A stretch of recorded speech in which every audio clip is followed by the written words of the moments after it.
Growing up, it was like living in two different worlds under the same roof. My sister, Emma, was the star, shining bright with every step she took. Me? I was Lily, the other daughter, blending into the background so well you'd forget I was there. Emma, darling, how was school today? Mom would coo the moment Emma stepped through the door, her eyes sparkling with genuine interest. Killed it, as usual, Emma would reply, tossing her bag down with a confidence I could never muster. Got an A on the math test, and Mr. Jenkins said I'm a shoo-in for the lead in the school play. That's my girl. Dad would chime in, his pride swelling like a balloon ready to pop. Nothing but the best for my princess. I'd usually hover in the doorway, half hoping someone would ask about my day. But it was like I was invisible, a ghost in my own home. Hey, I'd mutter, more to myself than anyone else, knowing well enough not to expect much of a response. Mom would occasionally throw my way, her attention never veering from Emma's glowing reports. Dinner times were no different. Conversations danced around Emma's achievements, future college plans, and dreams that seemed as reachable for her as the stars. I'd pick at my food, throwing in a comment here and there, only to be drowned out by the next exciting chapter of Emma's life. It wasn't like I didn't have my moments. I did well at school, not that anyone noticed. But it was Emma who had the spotlight, while I lingered in the shadows, applause echoing over to where I stood, silent and unseen. When Emma got her acceptance letter to a prestigious college, the house erupted. It was all they could talk about. Plans were made, budgets adjusted, all for Emma. I can't believe it. We need to start planning right away. There's so much to do. Mom was practically vibrating with excitement, her mind racing through a checklist of preparations. I knew she could do it. We'll support you every step of the way, Emma. Whatever you need, Dad declared, his chest puffed out with pride. Sitting at the edge of the living room, I couldn't help but wonder about my own future. High school was almost over for me too, but there were no college brochures with my name on them, no discussions about my dreams or aspirations. One evening, I gathered my courage, deciding to broach the subject. Hey, have you guys thought about what happens next for me? College, maybe?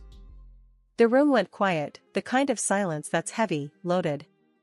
Mom and Dad exchanged glances, a silent conversation passing between them before Mom finally spoke. Lily, you know we're stretched thin with Emma's college fund. Maybe you could take a gap year, find a job, save up some? Yeah, sis, college isn't for everyone, Emma added, her voice dripping with a condescension she probably didn't even realize. Besides, you're not exactly Ivy League material, are you? The words stung, a slap to my already bruised ego. But I swallowed the hurt, nodding as if I understood, as if it made all the sense in the world. Right, of course, I mumbled, my dreams deflating like a balloon pricked with a needle. I'll figure something out. Leaving home wasn't just a choice, it felt like my only shot at proving I wasn't just the leftover daughter. So, I packed up my life into a couple of bags and moved into a cramped apartment with two girls I barely knew. The place was a far cry from comfortable, but it was a start. To keep the roof over my head and chase the college dream, I landed myself not one, but two jobs. My days began before sunrise and ended long after the moon had risen, each day blurring into the next in a relentless cycle of work and exhaustion. Yo, Lily, you sure you can handle both gigs? You're running yourself ragged, Jenna, one of my roommates, pointed out one evening as I collapsed onto our second-hand couch. Got no choice, do I? I shot back, trying to massage the day's toil out of my shoulders. It's this, or kiss college goodbye. You're one tough cookie, I'll give you that. Sarah, the other roommate, chimed in, tossing me a sympathetic look. Just don't burn out, alright? We kinda like having you around. Their concern was a balm to the raw edges of my determination. I'll be fine. Just gotta keep at it, I replied, though deep down, the relentless pace was starting to take its toll. And then, as if life decided I hadn't had enough kicks, it threw me a curveball that would knock me flat on my back, literally. I got sick, The kind of sick that laughs in the face of your plans and drains your bank account without a second thought. My savings, every penny I had scrimped and saved for college, vanished like smoke, eaten up by medical bills that my joke of an insurance wouldn't cover. I remember sitting in that cold, sterile hospital room, the numbers on the bill making my head spin. This can't be right, I muttered to myself, hoping it was all just a big mistake. But no, the numbers didn't lie. And neither did the empty pit in my stomach when I realized all the money I'd saved for college was about to be swallowed whole by this disaster. I was out of the hospital, but not out of the woods. No job, no savings, and a body still too weak to even think about working the way I used to. Desperation led me to the one place I vowed I wouldn't go back to, home. Mom, Dad, I need a place to stay, just for a little while. Until I get back on my feet, I said, standing at the doorstep, feeling smaller than ever. The door was barely open a crack, my parents' faces peeking out, their expressions tight. Lily, now's not a good time, Mom said, her voice laced with something like regret, or maybe it was just inconvenience. Yeah, with Emma's wedding and all, we're really stretched thin as it is, Dad added, not meeting my eyes. I couldn't believe what I was hearing. Stretched thin? I'm not asking for money, just a roof. Aren't I your daughter too? It's just, Emma's going to move back in after the wedding. Her and Mark need the space. You understand, right? Mom's attempt at sympathy felt like a slap in the face. Understand? No, I don't understand. I snapped, anger boiling over. You've always made room for Emma, always. And here I am, asking for once in my life, and you're telling me there's no space for me? Lily, please, this isn't easy for us either, Dad said, but it was too little too late. Save it. I get it. I've always been the second choice, the backup plan. Well, guess what? I don't need you. Never did. I spat, the words bitter on my tongue. Turning away, I felt the final thread connecting me to this so-called family snap. I was alone, truly alone, but I was determined not to let this be the end of my story. Damn them. Damn all of them, I'd whisper into the darkness, a promise to myself more than anything. I'd get through this, on my own terms. And when I did, I wouldn't look back. After my family turned their backs on me, I hit rock bottom. No cash, no place to crash, nothing. In a moment of sheer desperation, I dialed Aunt June, Mom's sister. Unlike Mom and Dad, Aunt June had always been the straight shooter of the family, never one to mince her words. Hey, Aunt June, it's Lily. I'm kinda in a bind, I said, trying to keep my voice steady. Lily? What's wrong, kiddo? Her voice was laced with concern, a stark contrast to the cold reception I'd gotten from my parents. I spilled everything, from the illness that drained my savings to being turned away by my own folks. There was a heavy pause on the line before she finally spoke up. Pack your bags. You're staying with me, she said, no room for argument in her tone. I couldn't believe it. Relief washed over me in an instant. Thank you, Aunt June. I don't know what to say. Don't say anything. Just get here, she replied, and that was that.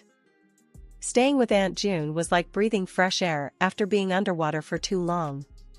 Her home was modest but warm, filled with the kind of love and acceptance I'd craved for years. 2 weeks into my stay, we sat down at her kitchen table, a pot of her infamous strong coffee between us. Lily, what do you want to do with your life? Really do? She asked, her gaze piercing. I hesitated, not used to being asked about my dreams. I've always wanted to be a lawyer, I admitted, almost whispering. Aunt June leaned back, considering my words. A lawyer, huh? That's no easy path. You willing to work for it? More than anything, I replied, feeling a spark of hope ignite within me. All right then. I'll support you, pay for your college. But I've got one condition, she said, her tone serious. Anything, I said, eager. You study hard. No slacking, no excuses. You aim for the top, understand? I'm not funding a half-hearted attempt. She laid down her terms, clear as crystal. A grin spread across my face, the first genuine smile in what felt like ages. You got it, Aunt June. I won't let you down. And just like that, my life took a new direction. I enrolled in college, a fact I kept from the rest of my family. The days were long, classes during the day, studying into the night, and helping Aunt June around the house whenever I could.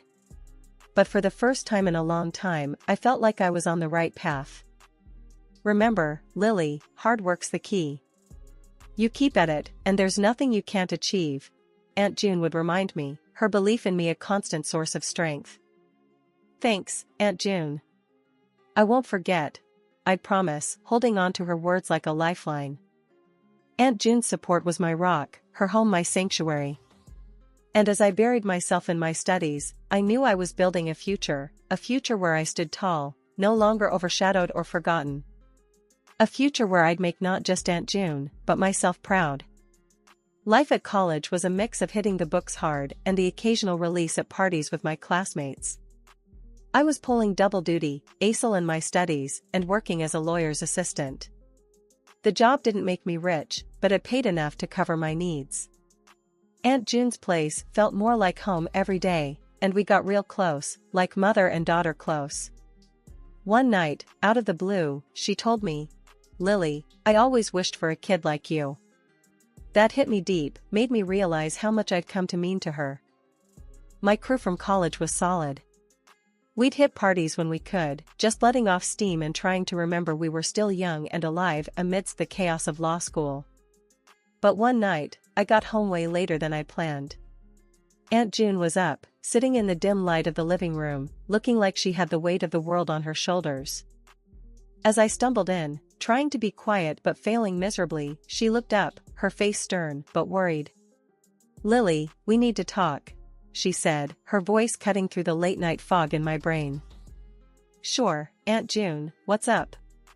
I replied, trying to sound sober and probably failing. "It's about your priorities, kiddo. You've been going to these parties a lot. I see how hard you're working, but I'm worried you're losing sight of why you're here." She laid it out straight, no sugarcoating. I felt a lump in my throat. She was right.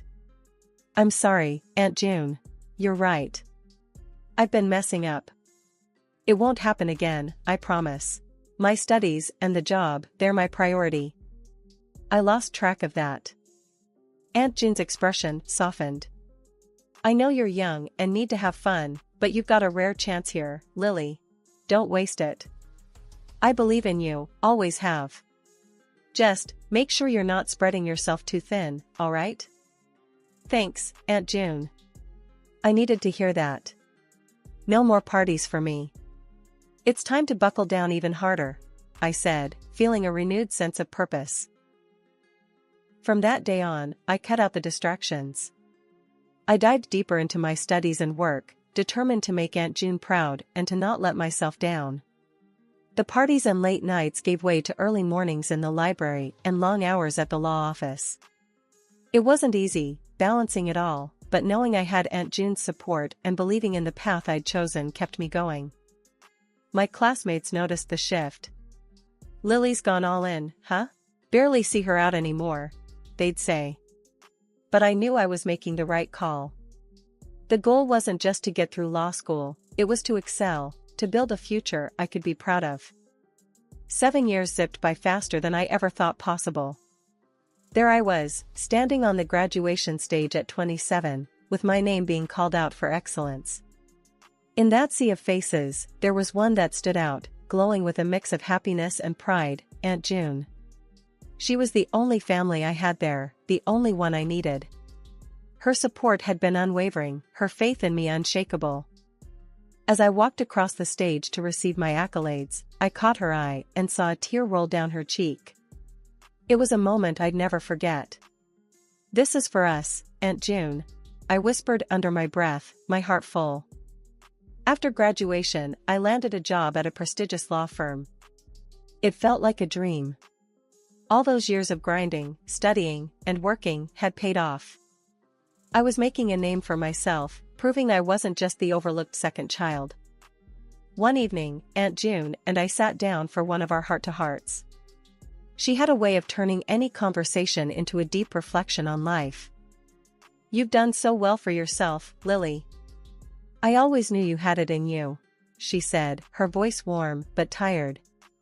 "Thanks to you, Aunt June. You believed in me when no one else did," I replied, feeling a mix of gratitude and concern for her evident fatigue. That's when she dropped the news about Emma. "Your sister, well, she didn't finish college. Got pregnant and married her classmate. They're living with your folks now, all cozy with their 3 kids. I hope they're happy," was all I could muster, but inside, I couldn't help but wonder about the what-ifs. Our conversation was cut short when Aunt June's illness became apparent. It came out of nowhere, hitting us like a freight train. Before I knew it, she was gone. The woman who had been my rock, my family, left me in a world that suddenly seemed too big and too empty. In her will, Aunt June left me her house. It was a beautiful gesture, but it paled in comparison to the loss of her presence. I moved in, surrounded by memories of our time together, each room a testament to her love and belief in me. Alone in that house, I realized how much Aunt June had shaped my life. She had given me more than a roof over my head, she had given me the strength to chase my dreams, to rise from the ashes of my past. Several months after Aunt June's passing, life threw me another curveball. My family, who hadn't bothered with me in years, suddenly decided to show up on my doorstep. The reason? The inheritance Aunt June left me.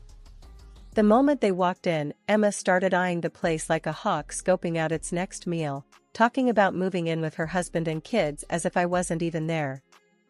"This kitchen's perfect for the kids' breakfast. And look at that backyard. They'll love it," Emma said, parading around like she owned the place. Stunned by her nerve, I tried to interject. "Hold on. This is my house. You can't just decide to move in." That's when my parents chimed in, echoing Emma's sentiment, with a logic that was lost on me. "Lily, you're all by yourself here. Emma needs the space more than you do." "It's only fair," my mom argued, as if fairness had ever been a priority in our family. The gall of their request hit me like a punch to the gut. Memories of being turned away when I was at my lowest flooded back. "Fair? You call this fair?" I shot back, my voice rising. "Where was this family fairness when I was sick and needed a place to stay? You turned me away, remember? And now you want my house?" They brushed off my words like they were nothing, continuing their tour of the house as if I hadn't spoken. Emma and her husband whispered to each other about where they'd place their furniture, while my parents debated which rooms would be best for the kids. I couldn't believe the audacity. "You're not listening to me. This house is mine, left to me by Aunt June, not you. You made it clear years ago, we're hardly family when you shut me out. You can't just waltz back into my life and demand I hand over everything." But it was like talking to a wall. Their arrogance was impenetrable, their entitlement to my life's refuge, baffling. "Look at this room, it'll be perfect for the baby," Emma said, blatantly ignoring my protests. That was the last straw. "Enough. Get out of my house. Now," I demanded, my patience completely shattered. They hesitated, taken aback by my firm stance. Finally, my dad muttered, "Let's go," herding Emma and her family out the door, but not without parting shots of calling me selfish and greedy. As I slammed the door behind them, a mix of relief and anger washed over me. The audacity of their visit was astounding. But in that moment, I also felt a deep sense of pride. Aunt June's house was a symbol of the strength and independence I had fought so hard to achieve. I wasn't about to let anyone take that away from me, family or not. After a long day filled with back-to-back cases at the law firm, I was looking forward to the quiet comfort of my home. However, as I approached the front door, my key refused to turn in the lock. Confusion turned to disbelief when I realized the locks had been changed. knocking hard. I barely had time to process the situation when the door swung open. There stood my sister, Emma, flanked by her husband and their children, an air of defiance about her. "We've decided to move in. It's better for the kids, and there's plenty of space," Emma stated matter-of-factly, as if it was the most natural decision in the world. I stared at them, a mix of anger and shock coursing through me. "This is my house. You can't just decide to move in and change the locks without my permission. I'll call the police if I have to." Emma scoffed, her husband smirking by her side. "Go ahead. They won't do anything. We're family." But I wasn't bluffing. I dialed the police, my fingers trembling with a cocktail of emotions. Before long, my parents arrived, turning the situation into a full-blown family confrontation. Voices rose, tensions flared, and amidst the chaos, Emma's husband made a veiled threat towards me. I didn't hesitate. I pulled out my phone and started recording, capturing his words and the ensuing uproar. He lunged for my phone, but I dodged, holding my ground. The arrival of the police cut through the noise. I explained the situation, showing them the deed to the house in my name and the video of the threats made against me. My mother, tears streaming down her face, tried to appeal to the officers. "Please, she's our daughter. This is just a misunderstanding among family." But I stood firm, the weight of my aunt's legacy and my own hard-won independence anchoring me. They broke into my home and tried to force me out. "That's not a misunderstanding. It's a crime." The officers nodded, their presence bringing a semblance of order to the chaos. After a tense discussion, it was clear the law was on my side. My family, realizing the seriousness of their actions, reluctantly left my property. The moment they were gone, I exhaled a breath I didn't realize I'd been holding. The police advised me to change the locks again and consider a restraining order if the harassment continued. I called a locksmith immediately, ensuring this breach of my sanctuary would never happen again. After all that drama with my family trying to barge into my life and take over my house, things got pretty loud for a while. My sister, Emma, went around telling everyone who'd listen about how I'd supposedly turned cold and heartless. She even took to social media, posting pictures of her kids with these sappy captions about wanting a big house to live in. Trying to make me out to be the villain in her little sob story. But you know what? I couldn't care less. I saw those posts, sure. Scrolled right past them. I was done playing their games, letting them make me feel small. I cut off communication with them entirely. It was like shedding a weight I didn't even know I was carrying. Then, in the middle of sorting out my life and figuring out my next steps, I met someone. His name's Mike, and he's about as straightforward and genuine as they come. We bumped into each other at a local coffee shop, of all places. I was trying to balance my laptop and a cup of too hot coffee, and he just swooped in, saving the day before I made a complete mess. "Whoa, careful there," he laughed, steadying my laptop with one hand while helping me sit down with the other. "Thanks," I said, feeling a bit flustered but grateful. I'm usually not this clumsy. "I don't know, seems like you were about to give that laptop a coffee bath." "I'm Mike, by the way." He introduced himself with an easy smile. "I'm Lily," I replied, and something about the way he looked at me made me feel like maybe, just maybe, things were starting to look up. Mike and I hit it off pretty quickly. He had this way of making me laugh, really laugh, in a way I hadn't in a long time. Before I knew it, we were seeing each other almost every day. He'd come over, and we'd talk about everything and nothing until the early hours of the morning. It was easy, comfortable, and exactly what I needed. It wasn't long after that Mike moved in. It felt right, like he was meant to be there all along. Together, we turned my house into a home, filled with love, laughter, and an unspoken understanding that no matter what came our way, we'd face it together. And to anyone who's still listening to Emma's stories and feeling sorry for her? Well, they don't know the half of it. I've learned that some battles aren't worth fighting, and the only approval I need is my own. This is my life, my new beginning, and I wouldn't have it any other way.